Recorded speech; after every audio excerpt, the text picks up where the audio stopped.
Hello guys, current affairs funda में आप सभी का स्वागत है। मैं हूं आपके साथ अभिषेक शर्मा और आज के इस वीडियो सेशन में हम 23 अक्टूबर तक के सभी इंपॉर्टेंट करंट अफेयर्स कवर करने वाले हैं। हमेशा की तरह आप इस वीडियो को अंत तक जरूर देखिएगा। आज भी आपको काफ़ी कुछ जानने के लिए मिलेगा।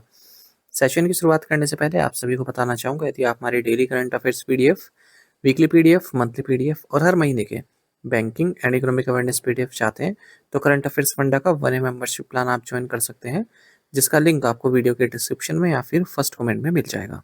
आपको बता दें, इस 1 मेंबरशिप प्लान के तहत जितना भी हमारा पीडीएफ कंटेंट है वो हम आपको 1 साल तक के लिए प्रोवाइड कराते हैं, जिसे आप डाउनलोड कर सकते हैं, प्रिंट आउट भी निकलवा सकते हैं।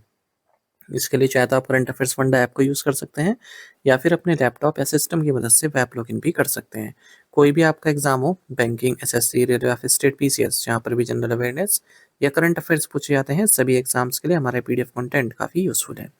इस पीडीएफ कोर्स में आपको हम RBI circulars, financial awareness, digital awareness, banking awareness, general economic awareness सब कुछ प्रोवाइड करा रहे हैं।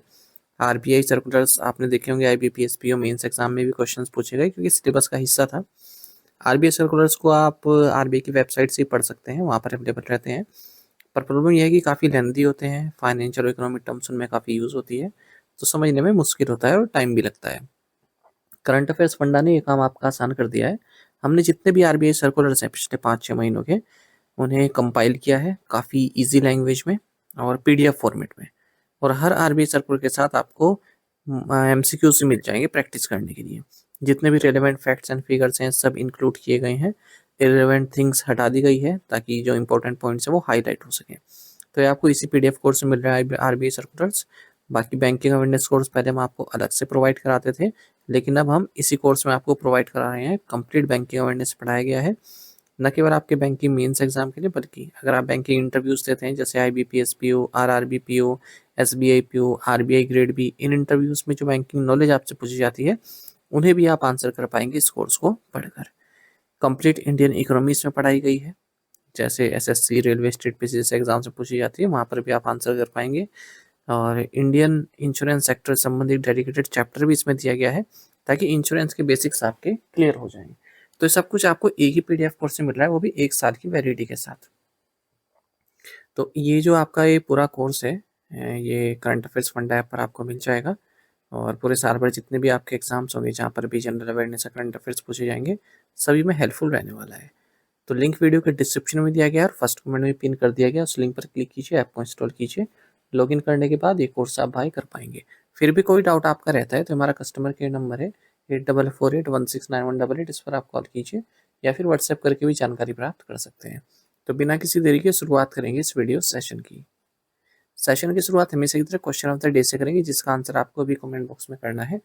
पूछ रहे हैं कि Talcher super thermal power station कहाँ स्थित है? Where is the Talcher super thermal power station located?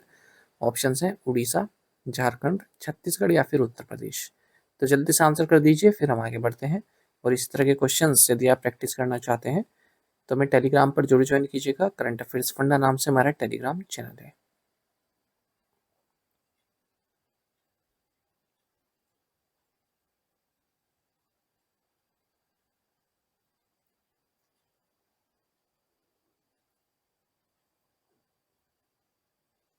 The international day of the snow leopard is observed annually on which date? अंतर्राष्ट्रीय हिम तेंदुआ दिवस प्रतिवर्ष कब मनाया जाता है? ऑप्शंस आपके सामने हैं। सही आंसर ऑप्शन बी है, 23 अक्टूबर। साल 2024 में यूनाइटेड नेशन जनरल असेंबली ने यह अनाउंस किया कि हर साल 23 अक्टूबर को international day of the snow leopard मनाया जाएगा।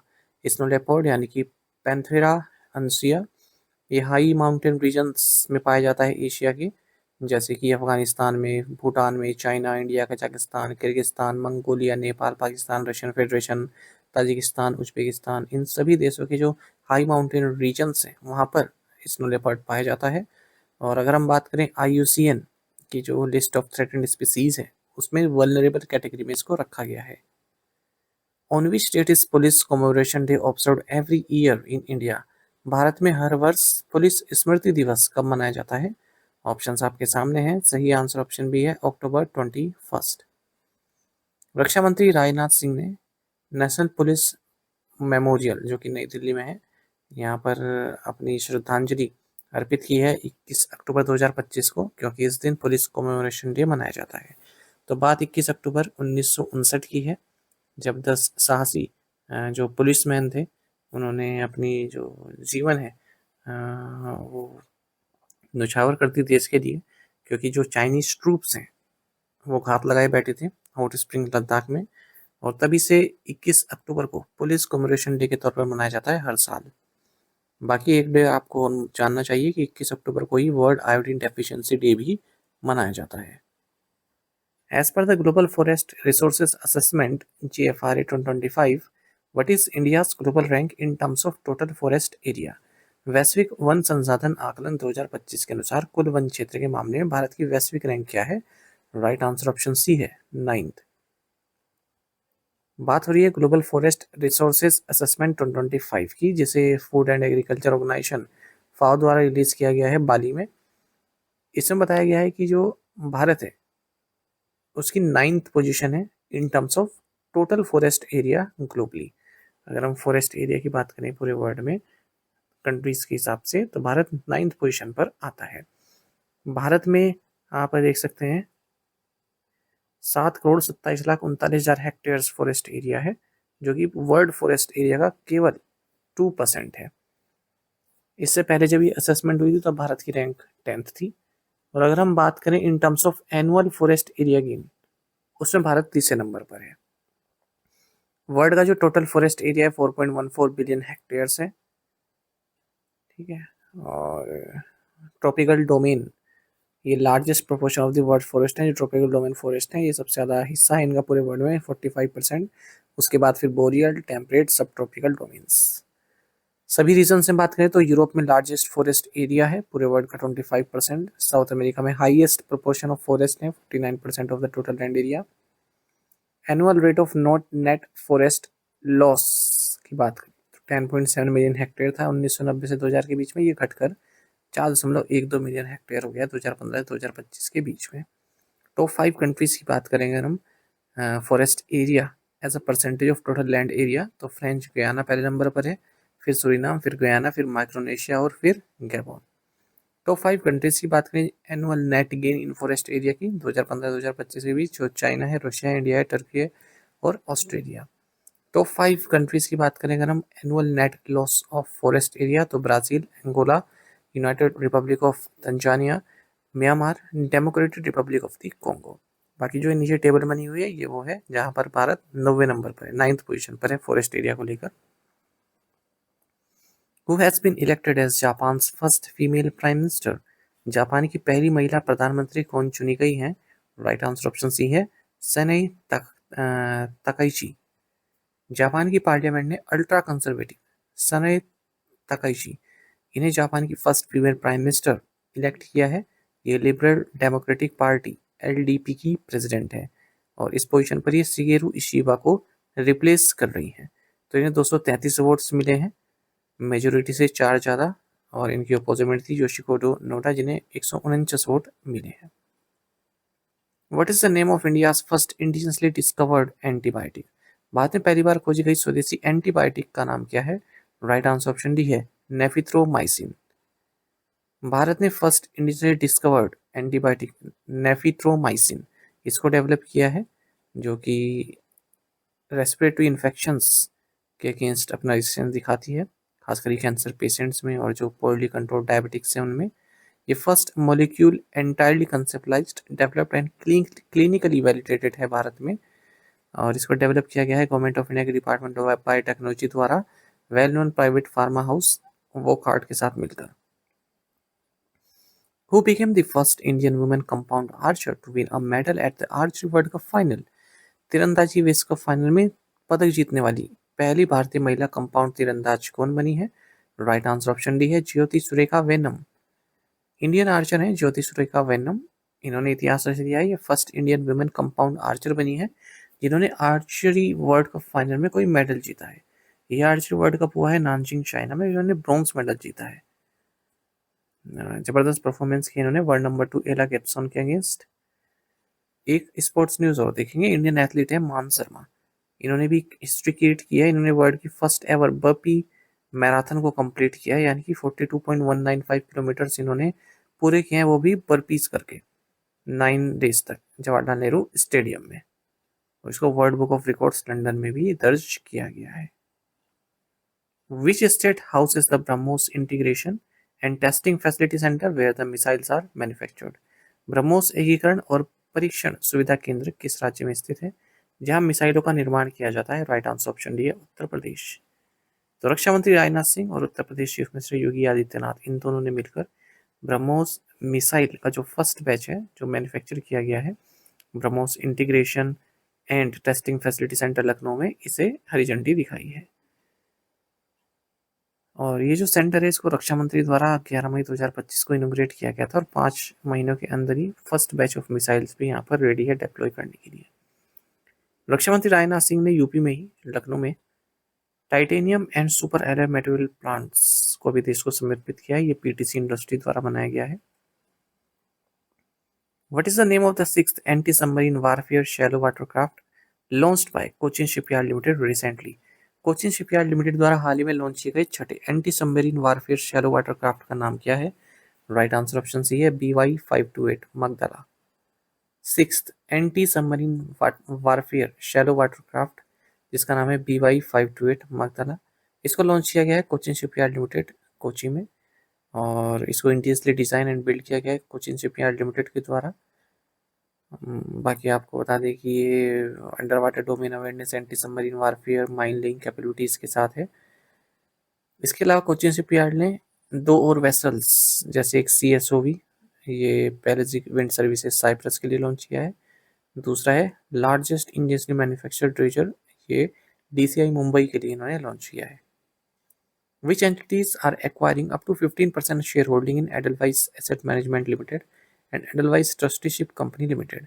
कौन सी संस्थाएं एडलवाइस एसेट मैनेजमेंट लिमिटेड और एडलवाइस ट्रस्टीशिप कंपनी लिमिटेड में 15% तक शेयरधारिता प्राप्त कर रही हैं? राइट आंसर ऑप्शन भी है सेतु AIF trust, Konark trust and MMPL trust. Competition commission of India ने एडलवाइस एसेट मैनेजमेंट लिमिटेड और एडलवाइस ट्रस्टीशिप कंपनी लिमिटेड में कुछ शेयर होल्डिंग एक्वायर करने की अनुमति दे दी है सेतु AIF ट्रस्ट, कोनार्क ट्रस्ट और MMPL ट्रस्ट को। तो 15% की शेयर होल्डिंग यहाँ पर एक्वायर की जाएगी।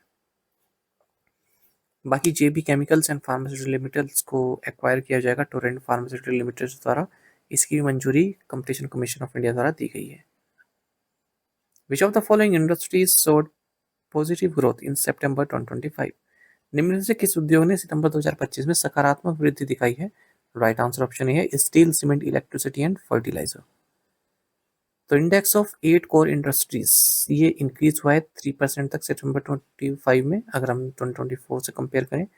और जो प्रोडक्शन है स्टील का, सीमेंट का, इलेक्ट्रिसिटी का, फर्टिलाइजर का, इसे पॉजिटिव ग्रोथ देखने को मिली है सितंबर 2025 में।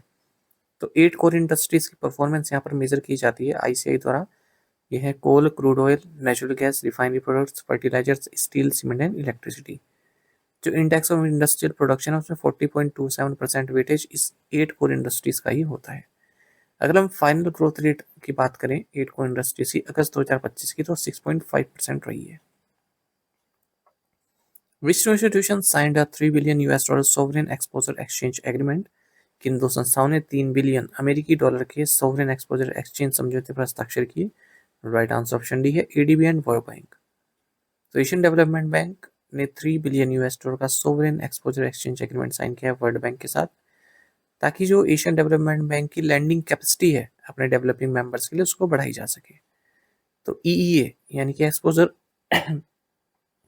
एक्सचेंज एग्रीमेंट ये एक रिस्क मैनेजमेंट टूल है to reduce portfolio concentration risk. माफ कीजिएगा। Ministry of Women and Child Development received award from President of India for outstanding contribution to implementation of which scheme? महिला एवं बाल विकास मंत्रालय को किस योजना के कार्यान्वयन में उत्कृष्ट योगदान के लिए भारत के राष्ट्रपति से पुरस्कार मिला है?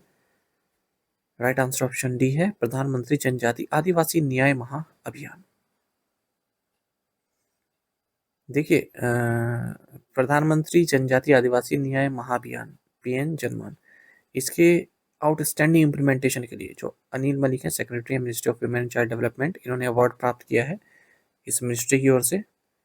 इस मिनिस्ट्री के बिहाफ में प्रेसिडेंट ऑफ इंडिया से। तो मोर देन 2000 आंगनवाड़ी सेंटर्स को फंक्शनल बनाया गया है, particularly vulnerable tribal groups areas में, इस पीएम जनमान स्कीम के तहत। Which Russian university signed a memorandum of cooperation with Nalanda University to strengthen educational and cultural ties? किस रूसी विश्वविद्यालय ने शैक्षिक और सांस्कृतिक संबंधों को मजबूत करने के लिए नालंदा विश्वविद्यालय के साथ सहयोग ज्ञापन पर हस्ताक्षर किए हैं? राइट आंसर ऑप्शन सी है, कलमिक स्टेट यूनिवर्सिटी एलिस्टा। तो देखिए, इंडिया एंड रशिया ये दोनों ही educational, scientific and cultural cooperation में आगे बढ़ रहे हैं, और इसके लिए कलमिक स्टेट यूनिवर्सिटी ने एमओयू साइन किया है नालंदा यूनिवर्सिटी इंडिया के साथ, जो कि हमारा वर्ल्ड का most ancient centre of learning रहा है। 5th सेंचुरी में इसकी स्थापना हुई थी। बाकी एक और इससे संबंधित न्यूज़ है, जम्मू एंड कश्मीर के लेफ्टिनेंट गवर्नर मनोज सिन्हा ये रशिया गए हैं। जो होली रिलिक्स हैं लॉर्ड बुद्धा को उन्हें वापस भारत में लाया जा रहा है। कहाँ से? एलिस्टा से, जो कि कैपिटल सिटी है रिपब्लिक ऑफ कलमिका की। The union government has increased the number of notaries in which 4 states under the Notaries Amendment Rules 2025। केंद्र सरकार ने नोटरी संशोधन नियम 2025 के तहत किन 4 राज्यों में नोटरी की संख्या बढ़ा दी है? राइट आंसर ऑप्शन बी है, गुजरात, तमिलनाडु, राजस्थान, नागालैंड। यूनियन गवर्नमेंट ने जो नंबर ऑफ नोटरीज हैं इनकी संख्या बढ़ा दी है 4 स्टेट्स में, गुजरात में, तमिलनाडु में, राजस्थान में, नागालैंड में। इसके लिए नोटरीज अमेंडमेंट रूल्स 2025 को लाया गया है। तो department of legal affairs, ministry of law and justice ने ये जो नोटरीज अमेंडमेंट रूल्स 2025 है इनको नोटिफाई किया है। तो अब जो गुजरात में जो लिमिट है नोटरीज की 2900 से बढ़कर 6000 हो गई है, तमिलनाडु में 2500 से बढ़कर 3500, राजस्थान में 2000 से बढ़कर 3000, नागालैंड में 200 से बढ़कर 400 हो गई है। नोटरीज मतलब जो गवर्नमेंट अपॉइंटेड ऑफिशियल्स होते हैं, जो किसी डॉक्यूमेंट को सर्टिफाई करते हैं या फिर उन्हें अटेस्ट करते हैं कि ये जेन्युइन है, उन्हें नोटरी बोलते हैं। टू द पॉइंट क्वेश्चंस, उनके आंसर्स देखेंगे। Who hosted the UNTCC Chiefs Conclave 2025? Indian army ने, न्यू दिल्ली में। When is the Global Hand Washing Day celebrated? 15th of October. Where is the International Day of Intangible Cultural Heritage observed? October 17. What is the total outlay allocated for the PM Swanithi scheme after restructuring until March 31st, 2030? 7,332 crore rupees. ISRO has set a target of landing Indians on the moon by 2040. While its maiden human spaceflight mission Gaganyaan is on track for launch in 2027। आप में से कई students बिल्कुल सही answer किया है। इसी तरह से आप पार्टिसिपेट करते रहिए। चलिए टू द पॉइंट क्वेश्चन देखें, इनके आंसर आपको भी करने हैं कमेंट बॉक्स में। When is the world osteoporosis day observed? When was the national food security act enacted? When was the national food security mission launched? Where did prime minister Narendra Modi celebrate Diwali in 2025? India has emerged as the world's largest producer of rice for 2024-25 season, relegating which country to the second position? इन पांचों questions के answer आपको comment box में देने हैं। यदि एक question का answer भी आता है वो भी आप हमें अवश्य कमेंट बॉक्स में बताइएगा। साथ ही हमें टेलीग्राम पर जरूर ज्वाइन कीजिए, करंट अफेयर्स फंडा नाम से हमारा टेलीग्राम चैनल है। Thank you guys.